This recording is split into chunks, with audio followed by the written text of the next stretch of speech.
Hello friends, स्वागत है आपका अपना चैनल रेलवे स्टडी 20 में। तो आइए दोस्त, आज हम प्राचीन भारत का अंतिम वीडियो लेकर आए हैं और इम्पोर्टेंट क्वेश्चन, तो आप इसे प्लीज़ मिस ना करें और पूरा का पूरा देखें दोस्तों। तो चलिए क्वेश्चन की तरफ चलते हैं। पहला क्वेश्चन आपके सामने, सर्वप्रथम किसने सेंड्रोकोटस की पहचान चंद्रगुप्त मौर्य के रूप में की थी दोस्तों? तो आप बताइए कौन किए थे दोस्तों? तो इसने सर विलियम्स जोन्स ने चंद्रगुप्त को सेंड्रोकोटस के रूप में कहा था। ठीक है, चंद्रगुप्त मौर्य की जन्म कब हुई थी दोस्तों? तो 345 ईसा पूर्व में हुआ था। ठीक है, गद्दी पर वो कब बैठे थे दोस्तों?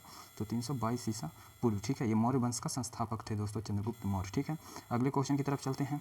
चंद्रगुप्त मौर्य और सेल्यूकस निकेटर के बीच कब युद्ध हुआ था दोस्तों? 305, 322, 345 या 306 में? तो सेल्यूकस निकेटर की जो युद्ध हुआ था दोस्तों चंद्रगुप्त मौर्य के बीच में, तो वो 305 ईस्वी में हुआ था और इसमें सेल्यूकस निकेटर को हार का सामना करना पड़ा था दोस्तों।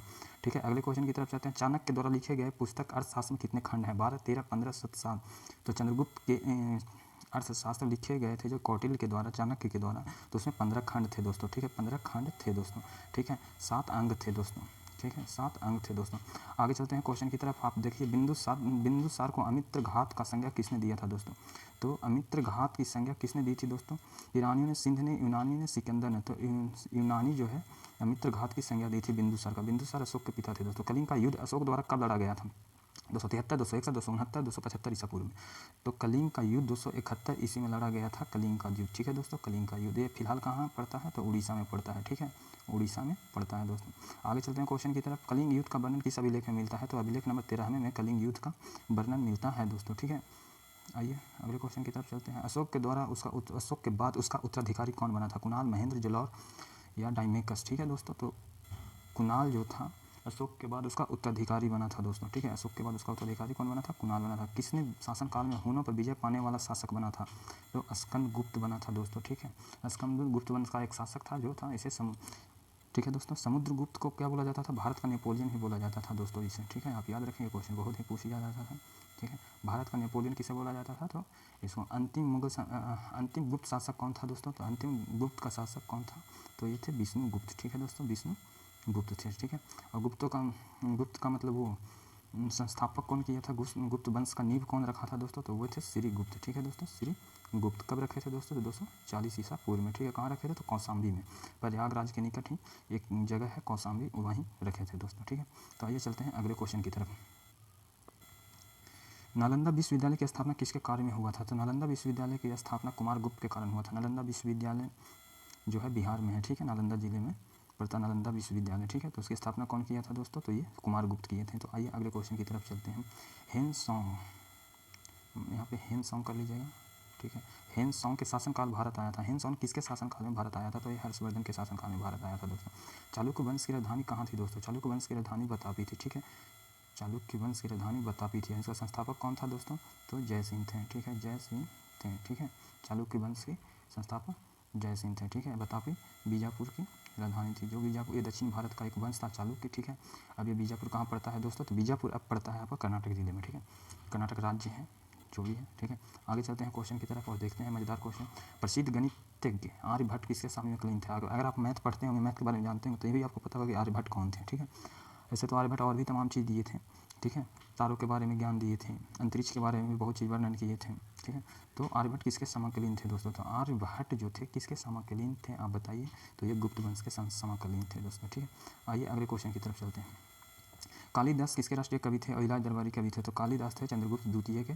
ठीक है, चंद्रगुप्त द्वितीय के। ठीक है, इके विक्रम द्वितीय भी कहा जाता है। ठीक है दोस्तों, आगे चलते हैं क्वेश्चन की तरफ और मज़ेदार क्वेश्चन। ठीक है, आगे चलते हैं। स्तपु का सर्वप्रथम उल्लेख किस वेद से मिलता है? तो ये ऋग्वेद से मिलता है दोस्तों। ठीक है, ये ऋग्वेद से मिलता है। ठीक है, ऋग्वेद से मिलता है। आगे चलते हैं क्वेश्चन नेक्स्ट। किस यूनानी के अनुसार मौर्य के पास एक शक्तिशाली नौसेना थी? तो पिलानी एक यूनानी था, उसी ने वो अपने हिस्ट्रिका बुक में लिखा था कि चंद्रगुप्त मौर्य के पास जो था 6 लाख सिपाही थे। 6 लाख सिपाही थे, 30,000 घोड़सवार थे और 9,000 हाथी सवार थे। ठीक है, मतलब हाथियों पे सैनिक आते थे इनके। ठीक है, तो चलिए अगले क्वेश्चन की तरफ चलते हैं। आप याद रखें इन सब क्वेश्चनों को। अगले क्वेश्चन की तरफ चलते हैं। चलो, अशोक गद्दी पर कब बैठा था दोस्तों? तो अशोक 269 ईस्वी में गद्दी पर बैठा था। अशोक के पिता का नाम क्या था दोस्तों? तो ये बिंदुसार था। ठीक है, ये तो आप जानते होंगे, लेकिन माता का नाम क्या था ये बहुत कम लोग जानते हैं। ठीक है, माता का नाम क्या था तो ये बहुत कम लोग जानते हैं दोस्तों। ठीक है, आइए हम बता देते हैं, शुभदांगी इनकी माता की नाम थी। ठीक है, आइए अगले क्वेश्चन की तरफ चलते हैं। फाहान, फाहान किसके शासनकाल में राज दरबारी कवि बनकर आया था? तो फाहान जो था ये हर्षवर्धन के शासनकाल में आया था। फाहान जो था चंद्रगुप्त, एक मिनट रुक जाइए, फाहान चंद्रगुप्त द्वितीय के शासनकाल में आया था। ठीक है दोस्तों, ये एक बौद्ध यात्री था।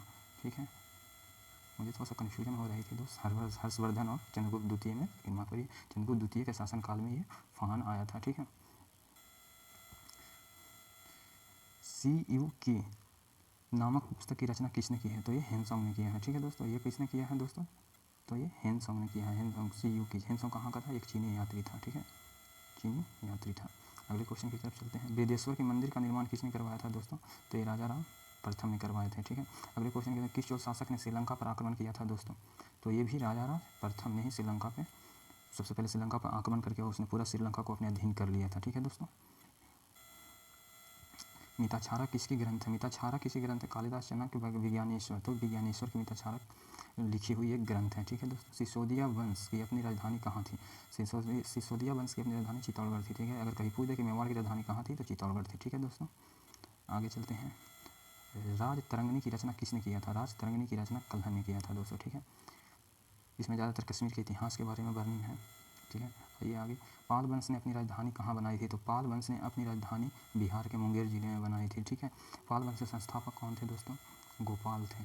ठीक है, गोपाल थे। 750 ईस्वी में इन्होंने अपने वंश की उदय किया था। ठीक है, संस्थापना किया था, मतलब उसे यही होता है, नींव रखी थी। ठीक है, आगे चलते हैं। गुप्त काल में चांदी के सिक्कों को क्या कहा जाता है दोस्तों? तो दिनार कहा जाता था। ऑप्शन ए इजरा। बुद्ध चरित्र की रचना किसने की है दोस्तों? आप बताइए। कनिष्क, कालिदास, अमीर खुसरो, अवघोष। तो बुद्ध चरित्रम की रचना अवघोष ने की है दोस्तों। ठीक है, अवघोष। ठीक है, अब आप ये कमेंट बॉक्स में मुझे जवाब दें इस क्वेश्चन का आंसर कि भारत का आइंस्टीन किसे कहा जाता है दोस्तों? APJ अब्दुल कलाम, आर्यभट्ट, नागार्जुन, अशोक। हम वहीं कमेंट बॉक्स में मिलते हैं और आपको बताएंगे कि इसकी सही आंसर क्या है दोस्तों। और अगर वीडियो अगर अच्छा लगा हो दोस्तों तो एक लाइक ज़रूर करना दोस्तों। हम आपके लिए बहुत मेहनत करते हैं, अच्छे अच्छे क्वेश्चन का कलेक्शन लेके आते हैं ताकि आपको आइडिया लगे और आपकी तैयारी बेहतर हो, आप जल्दी सफल हो पाएँ। तो दोस्तों उम्मीद करते हैं कि आपको वीडियो अच्छा लगा होगा। हमसे जुड़ने के लिए धन्यवाद दोस्तों, पढ़ते रहो।